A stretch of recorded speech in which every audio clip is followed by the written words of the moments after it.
ஆக இன்னைக்கு பிரியமான சகோதர சகோதரிகளை, இந்த திருவருகை காலத்தில் இருக்கிறோம். திருவருகை காலம் அப்படின்னு சொன்னாலே நம்ம எல்லாருக்கும் இது கிறிஸ்துமஸ்க்கு தயாரிப்பு காலம் அப்படின்ற மாதிரி தான் இன்றைக்கி இருக்குது இல்லையா?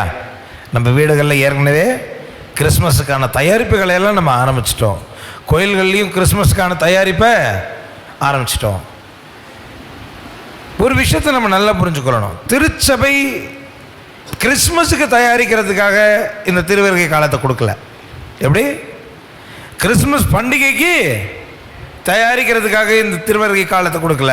திருச்சபை நிலை வாழ்வுக்கு நாம் நம்மை தயாரித்துக் கொள்ள வேண்டும் என்பதற்காக தான் திருவருகை காலத்தை தருகிறது. எதுக்கு நம்மளை தயாரிக்கணும்? நிலை வாழ்வு, இறை அரசு. இயேசு எந்த இறை அரசை நிலைநாட்டுவதற்காக இந்த பூமியில ஒரு மனுஷனை இறங்கி வந்தாரோ அந்த இறை அரசுக்குள்ள நான் என்ன மாறிடணும்? இன்னொரு பங்காளியா மாறணும். அதற்காக தான் இந்த திருவருகை காலம். அப்போ இந்த திருவருகை காலத்தில் நம்ம பங்களவில் பார்த்தீங்க அப்படின்னு சொன்னால் இப்போயே கேரல்ஸ்க்கெல்லாம் ப்ராக்டிஸ் பண்ண ஆரம்பிச்சிருப்பாங்க. ஒரு சில பெரிய பெரிய பங்குகள்லாம் ஏற்கனவே கேரல்ஸ் வீடு வீடாக போய் கேரல்ஸ் பாட ஆரம்பிச்சிட்டாங்க. வீட்டுக்கு வெளியில் ஸ்டார் கட்டுவாங்க, வீட்டுக்குள்ளே குடில் வைப்பாங்க, நிறைய டெக்கரேஷன்லாம் பண்ணுவாங்க. ஒரு 15-20 வருஷத்துக்கு முன்னாடி பார்த்தீங்கன்னா எல்லாம் இந்த நாட்களில் என்ன பண்ணிகிட்டு இருப்பாங்க? வீட்டில் பலகாரம் செய்வாங்க. இப்போல்லாம் செய்கிறதில்ல. செய்கிறீங்களா என்ன? இல்லையே. இப்போ எல்லாம் என்ன ஆகிப்போச்சு? ஆர்டர் பண்ணிடலாம். அது நம்ம வீட்டு பலகாரன்னே ஆர்டர் வருது. என்ன பலகாரம் வேணாலும் ஆர்டர் பண்ணிக்கலாம். எல்லாம் க்ளவுட் கிச்சன், இந்த கிச்சன், அந்த கிச்சன், நிறைய பேர் இருக்கிறாங்க. அப்போது பலவிதமான தயாரிப்புகள் இந்த கிறிஸ்மஸ் பண்டிகைக்காக நம்ம செய்கிறோம். புது ட்ரெஸ்ஸு இந்த காலத்தில் எடுப்போம். எனக்கெல்லாம் ஞாபகம் இருக்குது, நான் சின்ன பிள்ளையாக இருக்கும்போது பெரும்பான்மையாக நம்ம உடுப்பு எடுக்கிறது, ட்ரெஸ் எடுக்கிறதுனா எப்போ எடுப்போம்? ஏதோ வீட்டில் கல்யாண காட்சிகள்லாம் எடுப்போம், இல்லாட்டி கிறிஸ்மஸுக்கு தான் எடுப்போம். வேறு ட்ரெஸ் எல்லாம் கிடையாது. அதெல்லாம் செய்கிறது நல்லது தான். ஆனால் புரிஞ்சுக்கொள்ளணும், இதெல்லாம் உலக பிரகாரமாக ஆண்டவருடைய பிறந்த நாளை கொண்டாடுவதற்காக செய்கிறது. உண்மையான இயேசு கிறிஸ்து நம்ம வாழ்க்கையில் பிறக்கணுன்றதுக்கு என்ன செய்யணுமோ அதை செய்யாமல் இருந்துடக்கூடாது. இன்னைக்கு ஆண்டவர் அவருடைய திருசுரூபம் என்னுடைய குடிலில் நான் கொண்டு வைக்கிறது ரொம்ப சுலபம். எப்படி? ஒரு குடிலை கட்டி அதை அலங்கரித்து ஒரு குழந்தை சுரூபத்தை கொண்டு போய் குடிலில் வைக்கிறது ரொம்ப ரொம்ப சுலபம். என்னுடைய வாழ்க்கையில் ஆண்டவர் இயேசு கிறிஸ்து இருக்கிறார் என்பதை வாழ்ந்து காட்டுவது கொஞ்சம் கஷ்டம். ஏன்னா வீட்டை க்ளீன் பண்ணுறதுக்கு மாப் அடிச்சுக்கலாம், தொடப்பத்தை வச்சு பெருக்கிக்கலாம், மேலே இருக்கிறதெல்லாம் கூட ஒட்டடையெல்லாம் தட்டிக்கிடலாம். ஆனால் உள்ளே இருக்கிறது போகணும்னா பிரியமான சகோதர சகோதரிகளே, அதையும் நம்ம ஆண்டவர் இயேசு தான் செய்ய வேண்டும். நம்மளே நினச்சா நம்ம பாவத்தை கழுவிட முடியுமா? நம்மளே நினைச்ச நம்ம பாவங்களிலிருந்து விடுதலை பெற்றுக்கொள்ள முடியுமா? அந்த பாவத்திலிருந்து விடுதலை கொடுக்க வல்ல ஒரே ஒருவர் இருக்கிறார். அதான் என் ஆண்டவராகிய இயேசு கிறிஸ்து. அந்த இயேசு கிறிஸ்து இன்னைக்கு நம்மை பார்த்து சொல்கிறார். மத்தேயு எழுதிய நற்செய்தி 16வது அதிகாரம் 24வது வசனம். பின்பு இயேசு தம் சீடரை பார்த்து, என்னை பின்பற்ற விரும்பும் எவரும் தன்னலம் துறந்து தம் சிலுவையை சுமந்து கொண்டு என்னை பின்பற்றட்டும். அப்ப இன்னைக்கு நான் கிறிஸ்து பிறப்பு காலத்தை கொண்டாடினாலும் சரி, தவக்காலத்தை கொண்டாடினாலும் சரி, என் ஆண்டவர் இயேசு கிறிஸ்து எனக்குள்ள வரணும் அப்படின்னு சொன்னா, என் வாழ்க்கையில் இயேசு கிறிஸ்து இருக்கணும்னு சொன்னா, பைபிள் தெளிவாய் சொல்லுகிறது, நம்ம என்ன பண்ணணுமா? தன்னலம், என்னது? தன்னலம் துறந்து, அதுக்கப்புறம் என்னது? சிலுவையை சுமந்து. யார? ஆண்டவராகி இயேசு கிறிஸ்துவை பின்பற்றணும். அப்ப கிறிஸ்துமஸ்க்கு தயாரிக்கணும் நல்ல விதத்துல. முதல்ல என்ன பண்ணணுமா? தன்னலம் துறந்து. தன்னலம்னா என்ன? எனக்கு நல்லதுன்னு நினைக்கிறேன் பாருங்க, அதெல்லாம் என்ன பண்ணணுமா? என்ன பண்ணணும்? அதை திறக்கணும். என்னை பத்தி மட்டுமே நினைக்க கூடாது. நான் சொல்கிறேன், ஆரம்பிக்கிறதுக்கு உங்களை பற்றி மட்டுமே நினைக்கக்கூடாதுன்றதை விட உங்களை பற்றி நினைக்கும் பொழுதெல்லாம் முடியாத 4 பேரையும் சேர்த்து நினச்சிக்கிடுங்க. நாங்கள் சின்ன பிள்ளையாக இருக்கும் போதெல்லாம் அப்படி தான். எங்கள் வீட்டில் இருக்கிற 4 பேருக்கு உடுப்பு ட்ரெஸ் எடுக்கும் போது வீட்டில் இருக்க பெரியவங்க என்ன பண்ணுவாங்க தெரியுமா? குறைந்தபட்சம் முடிஞ்சால் 2 செட்டு இல்லாட்டி 1 செட்டு துணியாவது என்ன பண்ணுவாங்க, எக்ஸ்ட்ரா எடுப்பாங்க. எதுக்கு? இல்லாத யாராவது ஒருத்தருக்கு கொடுக்கணும். ஏங்க, பிறந்த நாள் இயேசுவுக்கு, ட்ரெஸ் வாங்குறது யாருக்கு? நமக்கு. பிறந்த நாள் இயேசுவுக்கு, கிஃப்ட் கிடைக்கிறது யாருக்கு? நமக்கு. அப்போ இப்படிலாம் பேசணும். அப்போ இயேசுக்கு எப்படி கிஃப்ட் கொடுக்கறதுன்னா, அவர் தான் தெளிவாக சொல்கிறாரு, சின்னஞ்சிறி என் சகோதர சகோதரிகளுக்கு எதையெல்லாம் செய்தீர்களோ அதை என்னத்தை எனக்கே செய்தீர்கள். கிறிஸ்மஸ் பூசைக்கு வருவோம், வெளில போகும்போது ஒரு 4 யாசகர்கள் வந்து கோயில் வாசலில் உட்காந்துருப்பாங்க. உண்மையிலே யோசிச்சு பாருங்கள், கிறிஸ்மஸ் அன்னைக்கு வீட்டுக்கு திரும்பி போகும்போது வெளியில் அமர்ந்து கொண்டு யாசகம் கேட்கிறவர்களுக்கு எத்தனை பேர் முகத்தை காட்டி அவங்களுக்கு உதவி செஞ்சுருக்கிறோம்? அவங்களுக்கு தெரியாது பதர், அவங்களாம் நல்ல பேங்க் பேலன்ஸு நல்லதான் இருக்கிறாங்க. நீ பாத்தியா? அதெல்லாம் பெரிய ராக்கெட், நீ பாத்தியா? அவங்களுக்கு நல்ல வருமானம் இருக்கு, நீ பாத்தியா? நீ தான் போடவே இல்லையே. கொஞ்சம் யோசிச்சு பாருங்களேன். நம்ம கண்களுக்கு முன்னாடி கிறிஸ்மஸ் நைட் மாஸ்க்கு வரும் பொழுது நம்ம நல்லா உடுத்திக்கிட்டு நல்ல நகையை தக தக தக நகையை போட்டுக்கிட்டு ஒரு போர்வை எடுத்து நல்லா போத்திக்கிட்டு வரும் பொழுது யோசித்து பார்ப்போமே, அந்த தெரு ஓரத்தில் எத்தனை பேர் ஆடை இல்லாமல் கிடக்குறாங்க, எத்தனை பேர் சாப்பாடு இல்லாமல் அன்னைக்கு படுத்தாங்க. என்னைக்காவது யோசிக்கிறோமா? ஆண்டவர் இயேசு கிறிஸ்து அந்த நாள் குடியில் இல்லைங்க. ஆண்டவர் இயேசு கிறிஸ்து எங்கே இருந்திருக்காரு? எங்கே இருந்திருக்காரு? ரோட்டில் இருந்திருக்காரு. நம்ம சென்ட் தாமஸ் மவுண்ட் மேலே போனீங்க அப்படின்னு சொன்னால் அங்கே ஒரு பெரிய ஆலமரம் இருக்குது. அந்த ஆலமரத்துக்கு கீழே ஒரு பெஞ்ச் இருக்குது. அந்த பெஞ்சில் பார்த்தீங்கன்னா ஒரு சுருவம். என்ன சுருவம் தெரியுமா? ஒருத்தர் நல்லா இழுத்து போட்டிட்டு அந்த பெஞ்சில் தூங்கிட்டு இருப்பார். ஆனால் அவருடைய கால் மட்டும் லைட்டாக வெளியில் தெரியும். அந்த காலை பார்த்தீங்கன்னா அந்த காலில் வந்து ஆணிகளால் அடிக்கப்பட்ட அந்த தழும்பு இருக்கும். அப்படின்னா அது யாருடைய சுருவம்? ஆண்டவர் இயேசுடைய சுருவம்.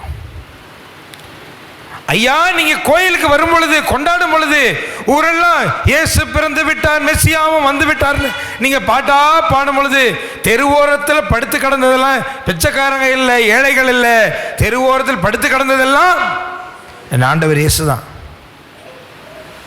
யார் யாரை பார்த்துட்டு மூஞ்சி திருப்பிக்கிட்டு போனோமோ அவங்கெல்லாம் யாரு? என் ஆண்டவர் இயேசு தான். ஆண்டவர் நம்மளை பார்த்து சொல்றாரு, சின்னஞ்சிறி என் சகோதர சகோதரிகள் எதெல்லாம் செஞ்சியோ. இப்ப இயேசுடைய பிறந்த நாளைக்கு நமக்கு கிஃப்ட் கொடுக்கணுமா, இயேசுக்கு கிஃப்ட் கொடுக்கணுமா? கேக்க வெட்டி நம்ம தின்னணுமா, இல்ல கேக்க அவருக்கு வெட்டணுமா? கேக்கு வெட்டுறதே பெரிய பிரச்சனை, அது இன்னொரு நாளைக்கு பேசுவோம். கேக் வெட்டுற பழக்கம் கிறிஸ்தவ பழக்கமே கிடையாது. இன்னும் சொல்லப்போனால் தொடக்க கால திருச்சபையில் கேக் வெட்டுறதே, கேக்கை வச்சு வழிபடுறத மிக கடுமையாக திருச்சபையினுடைய புனிதர்கள் கண்டித்திருக்கிறார்கள். அது முதல்ல திருச்சபையில் கேக் யாருக்கு வச்சாங்க தெரியுமா? மாதாக்கு கேக்கு வச்சு வழிபட்ட பழக்கம் திருச்சபையில் இருந்தது. அதை தொடக்க கால புனிதர்களும் திரு அவை தந்தையர்களும் ஆயர்களும் கடுமையாக கண்டிச்சிருக்கிறாங்க. நமக்கு தான் வரலாறு மறந்துடுமே, திருப்பி மாதா பிறந்த நாளைக்கு கேக்கு தானே வெட்டிக்கிட்டு இருக்கிறோம். ஓகே, ஏதோ தெரியாமல் செய்கிறாங்கன்னு விட்டுருவோம். ஆனால் இன்னைக்கு யோசிச்சு பாருங்க, பிறந்தநாள் யாருக்கு, கொண்டாட்டம் யாருக்கு? பிரியமான என் சகோதர சகோதரிகளே, உங்களுக்கெல்லாம் தெரியும், நிறைய பேர் கேள்விப்பட்டிருப்பீங்க, நம் பங்கு அருகில் இருக்கிற பங்கு தந்தை, லக்ஷ்மிபுரத்தில் இருந்த பங்கு தந்தை அருட்தந்தை லூயிஸ் மத்தியாஸ் அவர்கள் இறைவனடி சேர்ந்தார்கள். அப்போது எங்கள் குருக்களுக்கு, குறிப்பிட்ட குருக்களுக்கும் கன்னியர்களுக்கும் இந்த மாதிரி இறுதி ஆசீர்வாதங்கள் நடக்கிற பொழுது லீபேராமே தோமினே அப்படின்ற ஒரு லத்தீன் பாடலை பாடுவாங்க. கேட்டிருக்கீங்களா பெரியவங்க? லீபேராமே தோமினே கேட்டிருக்கீங்களா இந்த பாட்டு? நிறைய பேருக்கு இது என்னடா பாடுறாங்கன்னு புரியாது. என்ன லத்தீன் நமக்கு தெரியாது இல்லையா? நிறைய பேருக்கு தெரியாது அது என்ன பாட்டு பாடுறாங்க, என்ன ஜெபம் ஜபிக்கிறாங்க அந்த பாட்டிலனா, ஆண்டவரே கோர பயங்கர நாளிலே அந்த கோர பயங்கரமான நாளினிலே எங்களை மீட்பீர் ஆண்டவரே. நீர் இந்த உலகை தீயால் தீர்ப்பிடவே வானும் மண்ணும் அதிர்ந்து உருகி ஓடுகிற நாளிலே என்னை மீட்பீர் தேவனே. நீர் இந்த உலகை தீயால் தீர்ப்பிடுகிற வேளையிலே என்னை மீட்டருளும் தேவனே. நீர் இந்த உலகம் முழுவதும் இருளில் மூழ்கி கிடக்கிற வேளையில் எனக்கு ஒளியாய் இருந்தருளும் தேவனே. கோர பயங்கர நாளினிலே என்னை மீட்பீர் என் இறைவனே. அதுதான் அந்த பாட்டுக்கு அர்த்தம். லிபெராமே தோமினே, என் மேலே இறக்க வைங்க ஆண்டவரே. லிபெராமே தோமினே, என் மேல் இறக்க வைங்க ஆண்டவரே. இறுதி நாள் மிக சமீபமாய் இருக்கிறது, முடிவோ மிக அருகில் இருக்கிறது. அப்படி இருக்கும் பொழுது, அந்த கடைசி நாள், தீர்ப்பின் நாள் வருகின்ற பொழுது என்னை இரக்கம் காட்டி மீட்டருளுங்க ஆண்டவரே என்று ஜெபிக்கிற பாடல். சமீப காலத்தில் இதுவும் ஒரு 2ஆம் வத்திக்கான் சங்கத்துக்கு முன்னாடி ஒவ்வொரு சாவிலும் இந்த பாடலை பாடிட்டு தான் அதுக்கப்புறம் வந்து சவத்தை மந்திரிப்பாங்க. கல்லறை தோட்டத்துக்கு எடுத்துகிட்டு போகிறதுக்கு முன்னாடி திருப்பலி முடிஞ்ச உடனே இந்த பாடலை பாடி லிபெராமே தோமினே என்ற பாடலை பாடி அதற்கு பின்பு தான் மரித்தவருடைய அந்த பூத உடலை அட்சித்து புனிதப்படுத்தி கல்லறை தோட்டத்துக்கு அனுப்பி வைப்பார்கள். இப்போ புதுசாக நம்ம நிறைய தமிழில் எல்லா ஜபங்களும் சொல்கிறதுனால இன்றைக்கி வெவ்வேறு பாடல்களை பாடிக்கிறோம். இன்றைக்கி நம்ம பாடுறோம் இல்லையா? என்ன பாட்டு பாடுவான்? இறந்தோர் வாழ்வு ஒளி பெருக, நல்லா பாடுறோம். Very good. எதற்காக ஒவ்வொரு மரணத்திலையும் இது நமக்கு திருச்சபை நினைவூட்டுகிறது அப்படின்னு சொன்னால், எனக்கு பிரியமான சகோதர சகோதரியை நான் புரிந்து கொள்ள வேண்டும். நம்ம நித்தியத்துக்கு வாழ போகிறது கிடையாது.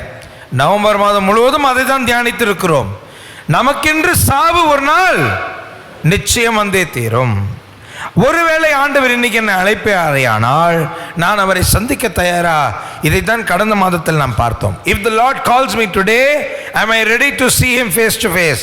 அவரை முகமுகமாய் சந்திப்பதற்கும் அவர் என்னிடம் கேட்க போகிற கேள்விகளுக்கும் பதில் சொல்வதற்கு எனக்கு திராணி இருக்கிறதா?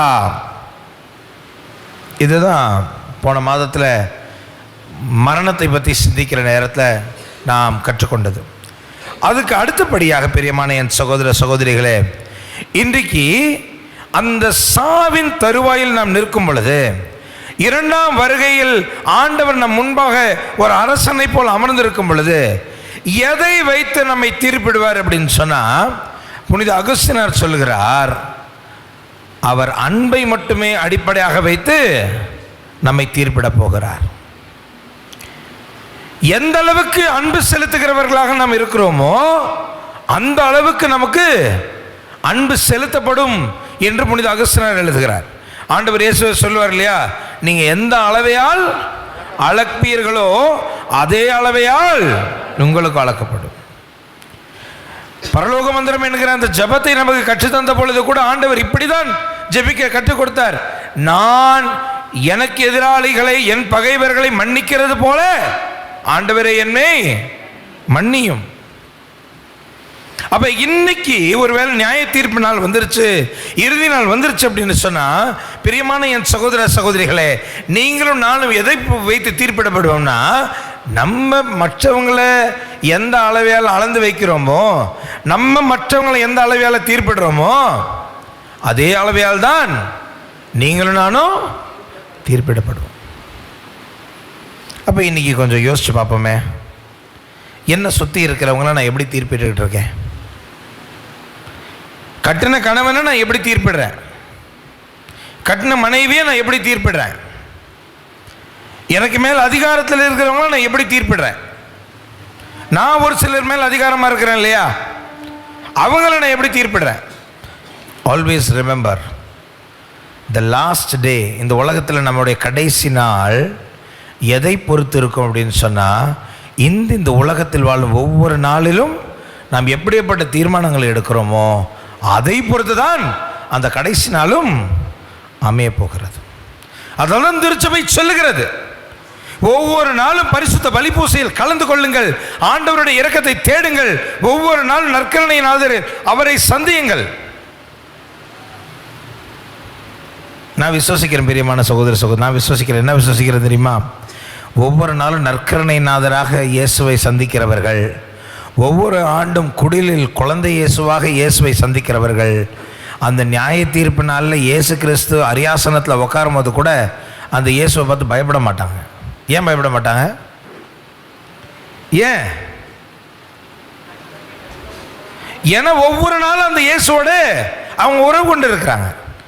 ஒவ்வொரு ஆண்டும் தன்னுடைய வீட்டில் குடிலில் இயேசுவை பார்த்து பார்த்து அந்த சிறு குழந்தை வடிவத்தில் ஆண்டவர் இயேசு கிறிஸ்துவை ஏற்றுக்கொண்டு இருக்கிறார்கள்.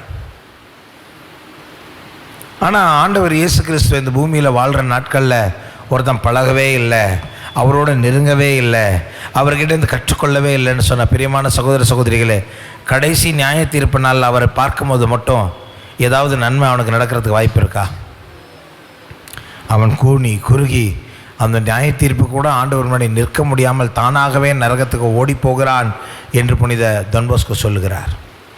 நரகத்துக்கு செல்கிறவர்கள் எல்லாம் கடவுளால் துரத்தப்படுபவர்கள் அல்ல. டான் போஸ்கோ எழுதுகிறார், நரகத்துக்கு போகிறவர்கள் எல்லாம் கடவுளால் நரகத்துக்கு தள்ளப்படுகிறவர்கள் அல்ல, அவர்களாகவே ஆண்டவருடைய மகிமையை தாங்க முடியாமல் நரகத்தை தேடி ஓடுகிறார்கள். உண்மை தானே? கோயிலில் ஒரு அரை மணி நேரம் நற்கருணை பிரசன்னத்துக்கு ஒப்பு கொடுக்க முடியல. ஞாயிற்றுக்கிழமை ஒரு 1.5 மணி நேரம் 1 மணி நேரம் 1.5 மணி நேரம் பூசையில் அந்த திவ்ய நற்கருணைக்காக என்ன பண்ண முடியல, என்னால் நேரத்தை செலவழிக்க முடியல, எனக்கு அதுக்கு மனசு வரல. அப்பேற்பட்டவன் நித்தியத்துக்கும் ஆண்டவருடைய பிரசன்னத்தில் இருக்கிறதுக்கு மனசு இருக்குமா? இருக்காது. இந்த பூமியில் இருக்கும் பொழுது இயேசு கிட்ட ஒரு அரை மணி நேரம் 1 மணி நேரம் 1 மணி நேரம் விடுங்க, டெய்லி அவனுடைய ஆண்டவருடைய பிரசன்னத்தில் ஒரு 5 நிமிஷம் கூட இருக்கிறதுக்கு ஒருத்தனுக்கு பிடிக்கலன்னு வச்சுக்கோங்க. எப்படி? ஆண்டவருடைய பிரசன்னத்தில் இருக்கிறதுக்கு ஒரு 5 நிமிஷம் கூட ஒருத்தனுக்கு இருக்க பிடிக்கல, 5 நிமிஷம் கூட ஒரு மனுஷன் டெய்லி ஜெபம் பண்ணல, அவன் ஆண்டவரோடு இருக்க முடியுமா வாழ்நாள் முழுக்க? அப்போ இன்னைக்கு நாம் செய்கிற தீர்மானங்கள் தான் பிரியமான என் சகோதர சகோதரிகளே நம்மளுடைய இறுதி நாள் எப்படிப்பட்டதாக இருக்க போகிறது என்பதை அது நிர்ணயிக்க போகிறது. இனி இயேசுவோடு உறவில் இருக்கிறவர்களுக்கு வசனம் தெளிவாய் சொல்லுகிறது. ரோமியருக்கு எழுதப்பட்ட நிருபத்தில் 8வது அதிகாரம் 1வது வசனம் என்ன சொல்லுகிறது? கிறிஸ்து இயேசுவோடு இணைந்திருக்கிறவர்களுக்கு இனி தண்டனை தீர்ப்பே கிடையாது. நல்ல கவனிங்க, தண்டனை தீர்ப்பில் அவர்கள் தப்பித்துக் கொள்வார்கள் போடல, என்ன போட்டிருக்கு? தண்டனை தீர்ப்பே. தீர்ப்பு நாளில் தப்பித்துக் கொள்வது வேறு, தீர்ப்பு நாளிலிருந்தே தப்பித்துக் கொள்வது வேறு.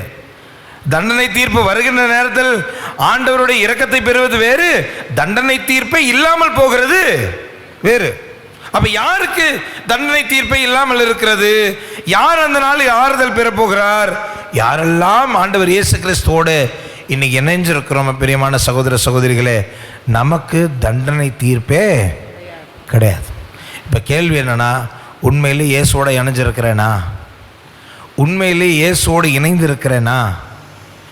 இயேசுவோடு இணைஞ்சிருக்கிறேனா? அவரோடு நேரம் செலவிடுவதற்கு நமக்கு பிடிக்கும்.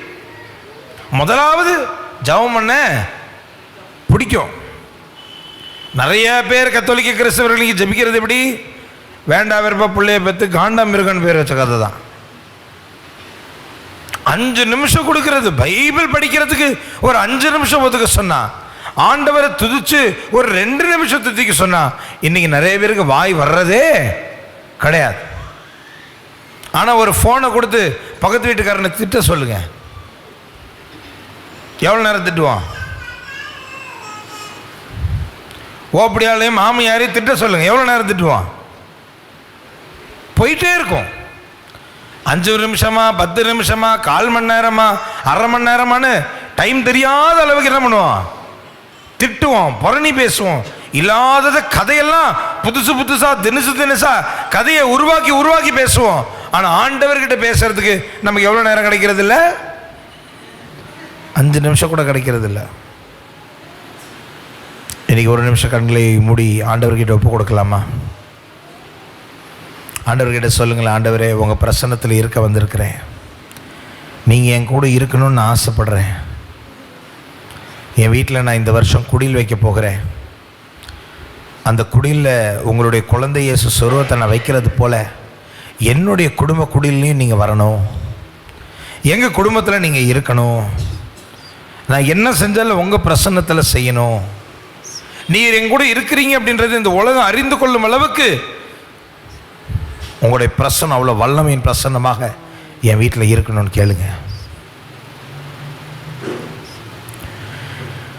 ஒரு நிமிடம் உன்னருகினில் இருக்க அருள்வாயோ என் இறைவா. அந்த சிறு பொழுதே ஒரு யுகமா மாறும் அறியாயோ என் தலைவா. ஒரு நிமிடம் உன்னருகினில் இருக்க அருள்வாயோ என் இறைவா. இந்த ஒரு மணித்துளி ஆண்டவரோடு பேசுங்களேன். ஆண்டவரே, உங்கள் பிரசன்னத்தில் இருக்க எனக்கு கிருபை செய்யுங்க நான் அவனுக்கு கேளுங்களேன். என்னுடைய குடும்பத்துக்கு உங்களுடைய பிரசன்னம் இருக்கட்டும்னு கேளுங்களேன். என் கணவர் எங்கே இருக்கிறாரோ உங்களுடைய பிரசன்னம் அவரை நிரப்பட்டோன்னு கேளுங்களேன். என் மனைவி எங்கே இருக்கிறாங்களோ உங்களுடைய பிரசன்னம் அவங்கள நிரப்பட்டோன்னு கேளுங்களேன். என் பிள்ளைங்க எங்கே இருக்கிறாங்களோ உங்களுடைய பிரசன்னம் அவங்கள அங்கே நிரப்பட்டோம் சந்திக்கட்டும் ஆண்டவரேன்னு கேளுங்க. நீங்கள் விரும்பி கேட்கிற ஆசீர்வாதங்களை தருவதற்கு தான் அவர் இங்கே வந்திருக்கிறார். வாழ்வளிக்கிற ஆசீர்வாதங்களை கொடுப்பதற்கு அவர் இங்கே வந்திருக்கிறார். இதோ பல ஆண்டுகளாக கட்டப்பட்டிருந்த கட்டுகளை உடைத்தெறிய அவர் இங்கே வந்திருக்கிறார். பிசாசின் ஆதிக்கத்தின் கீழே அடங்கி கிடக்கிறவர்களுக்கு விடுதலை கொடுக்க ஆண்டவர் வந்திருக்கிறார். பேர் சொல்லி ஒப்பு கொடுத்து செபிங்க. இன்று இரவு அவர்கள் விடுதலை பெறுவார்கள். In the name of Jesus, I rebuke every bondage of the evil one. இயேசுவின் நாமத்தில் சகலர்களும் இப்பொழுது விடுதலை பெறுவார்களாக. தேவையில்லாத சகல சத்ருவினுடைய எல்லா ஆதிக்கங்களில் இருந்தும் ஆண்டவருடைய பிள்ளைகள் இப்பொழுதே விடுவிக்கப்படுகிறார்கள். விசுவாசத்தில் கேளுங்க. ஆண்டவரே வாங்கன்னு கேளுங்க. Thank you Jesus. Praise you Jesus. Glory to you Son of God. அவர் உங்களை தேடி வருகிறார். இறுதி நாளில் அரசனாக வர இருக்கிற அதே ஆண்டவர் இதோ ஒரு சிறிய அப்பத்தொண்டில் உங்கள் இதயத்தில் எழுந்தள்ளி வந்த அதே ஆண்டவர் உங்களுடைய வாழ்க்கையினுடைய எல்லா அம்சங்களிலும் எல்லா இடங்களிலும் அவர் இப்பொழுதே எழுந்தருளி வர விரும்புகிறார். அவர்கிட்ட சொல்லுங்க, ஆண்டவரே வாங்க, என்னோடு வாரும் ஆண்டவரே, என்னோடு தங்கும் ஆண்டவரே, என்னை வழி நடத்தும் ஆண்டவரே என்று கேளுங்க. என்னோடு வாரும் ஆண்டவரே, என்னோடு தங்கும் ஆண்டவரே, என்னை வழி நடத்தும் ஆண்டவரே என்று கேளுங்க. என்னோடு வாரும் ஆண்டவரே, என்னோடு தங்கும் ஆண்டவரே, என்னை வழி நடத்தும் ஆண்டவரேன்னு கேளுங்க.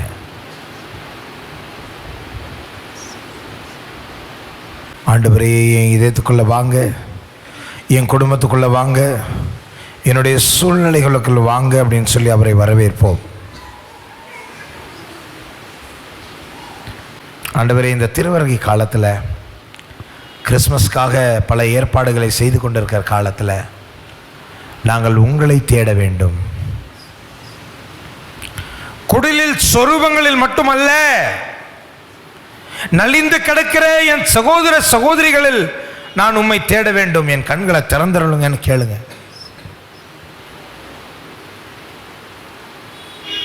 என்னுடைய சுயநலத்தை நான் கொஞ்ச நாளைக்கு மறந்து உம்மை தேட வேண்டும்னு கேளுங்க.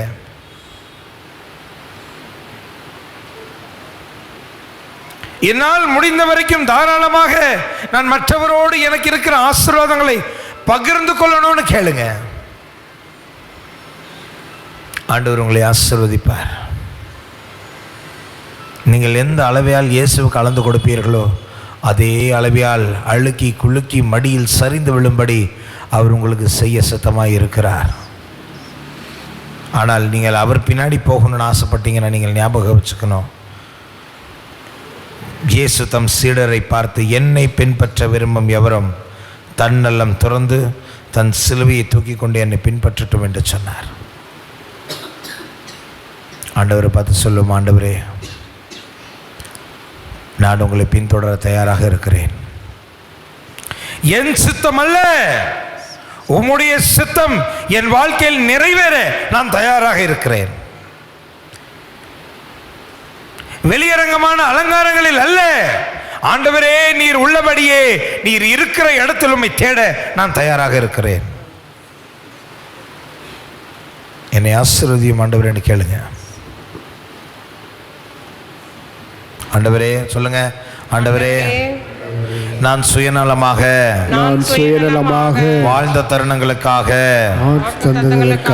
உம்மிடம் மன்னிப்பு வேண்டுகிறேன். என்னை பற்றி மட்டுமே, என் குடும்பத்தை பற்றி மட்டுமே, எனக்கு நன்மை செய்தவர்களை பற்றி மட்டுமே, எனக்கு நல்லது செய்தவர்களை மட்டுமே, அன்பு செய்ததுக்காக உம்மிடம் மன்னிப்பு வேண்டுகிறேன். ஆண்டவரே, எனது சுயநலத்துக்காக, எனக்கு நல்லதை மட்டுமே தேடியதற்காக, மற்றவர்களுடைய நலனை மறந்த தருணங்களுக்காக உம்மிடம் மன்னிப்பு வேண்டுகிறேன். ஆண்டவரே, சுயநலமாய் இருந்து உம் சீடராக வாழ மறந்த தருணங்களுக்காக உம்மிடம் மன்னிப்பு வேண்டுகிறேன். என் சிந்தனையை புதுப்பித்தருளும். இனி என்னை பற்றி அல்லாமல் பிறரை பற்றி தியானிக்கவும், பிறருடைய நன்மைக்காக உழைக்கவும் என்னை அர்ப்பணிக்கிறேன். ஆண்டவரே, நான் குறைய வேண்டும். என்னை சுற்றி இருக்கிறவர்கள் உயர வேண்டும். எனக்கு தாழ்ச்சியை கற்றுத்தாரும். இயேசுவை போலவே நானும் வாழ தந்தையே எனக்கு கற்றுத்தாரும். இயேசுவை போல நானும் வாழ அப்பா தந்தையே எனக்கு கற்றுத்தாரும். எங்கள் ஆண்டவராகிய இயேசு கிறிஸ்து வழியாக உம்மை மன்றாடுகிறோம். ஆமென்.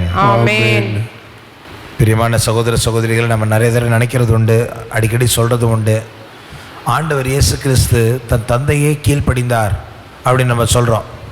நம்ம இந்த ஹோலி வீக்கில், புனித வாரத்தில் கூட கிறிஸ்து தம்மை தாழ்த்தி சாவை ஏற்கும் அளவுக்கும், அதுவும் சிலுவை சாவை ஏற்கும் அளவுக்கும் கீழ்ப்படிபவரானார் அப்படின்னு நம்ம சொல்கிறோம் இல்லையா? இப்போ ஒரே ஒரு வசனத்தை வாசிங்க. எபிரேயருக்கு எழுதப்பட்ட நிருபம் 5:8 வாசிங்க. இயேசு இறைமகனாய் இருந்தும் துன்பங்களின் வழியே கீழ்ப்படிதலை கற்றுக்கொண்டார். அப்போ பைபிள் தந்தையாகிய கடவுளுக்கு ஆண்டவர் கீழ்ப்படிந்தார்னு சொல்லுது இல்லையா? சாவை ஏற்கும் அளவுக்கும், அதுவும் சிலுவை சாவை ஏற்கும் அளவுக்கும் கீழ்ப்படிபவர் ஆனார் அப்படின்னு பைபிளில் போட்டிருக்கு இல்லையா? பைபிள் என்ன, அதே பைபிள் என்ன போட்டிருக்கு? அவர் தன் துன்பங்களின் வழியே கீழ்ப்படிவது எப்படி என்று கற்றுக்கொண்டார். இன்றைக்கி நிறைய பேருக்கு கீழ்ப்படுகிறதுக்கு கொஞ்சம் கஷ்டமாக இருக்குல்ல? ஆண்டவருடைய வார்த்தைக்கு கீழ்ப்படுகிறதுக்கு கொஞ்சம் கஷ்டமாக இருக்குது. பெரியவங்க யாராவது எதாவது சொன்னால் கீழ்ப்படுகிறதுக்கு கஷ்டமாக இருக்குது. பங்கு சாமியார் ஆன்மீக காரியத்தில் நமக்கு ஏதாவது வழி நடத்துதல் சொல்லும் போது கீழ்ப்படுகிறதுக்கு கஷ்டம் இல்லாமல் கீழ்ப்படிதல் வராது. கீழ்ப்படிதல் வளரணும் அப்படின்னு சொன்னால், பிரியமான சகோதர சகோதரிகளே, சிலுவையை சுமக்கிறதுக்கு என்ன பண்ணக்கூடாது? பயப்பட கூடாது. ஆனால் ஒரு விஷயம் புரிஞ்சுக்கணும், நம்ம எந்த அளவுக்கு துன்பங்களை ஏற்று நம்மை கீழ்ப்படிய செய்கிறோமோ அதே அளவுக்கு ஆண்டவர் நம்மை உயர்த்துவார். கிறிஸ்து தம்மை தாழ்த்தி சாவை ஏற்கும் அளவுக்கும், அதுவும் சிலுவையால் சாவை ஏற்கும் அளவுக்கும் கீழ்ப்படிபவர் ஆனார். ஆதலால் தான் கடவுள் அவரை எல்லாருக்கும் மேலாக உயர்த்தி எப்பேருக்கும் மேலான பெயரை அவருக்கு அருளினார். அதே கிருபை இந்த கிறிஸ்மஸ் நாட்களில், இந்த திருவருகை காலத்தில் நாமும் பெற நம்மை முழுவதுமாக ஒப்பு கொடுத்து ஜெபிப்போம். விசுவாசத்தின் உதவி பெருக என்று ஜெபிக்கிறோமே. ஆண்டவர் தாமே நற்கரணை விசுவாசத்தில் நாம் ஆளப்படவும், நாம் ஆசீர்வதிக்கப்படவும், இந்த இடத்தை விட்டு வெளியே போகிற பொழுது எல்லா நோய் நோக்காடுகளிலிருந்தும், பிள்ளி சூனிய கட்டுகளிலிருந்தும், எல்லா விதமான அடிமைத்தனங்களிலிருந்து நாம் விடுதலை பெற்று போக ஆண்டவர் தாமே நமக்கு பரிபூர்ண சுகத்தை கட்டளையிடுவாராக. ஆமென். Amen. God bless you. Thank you, Father.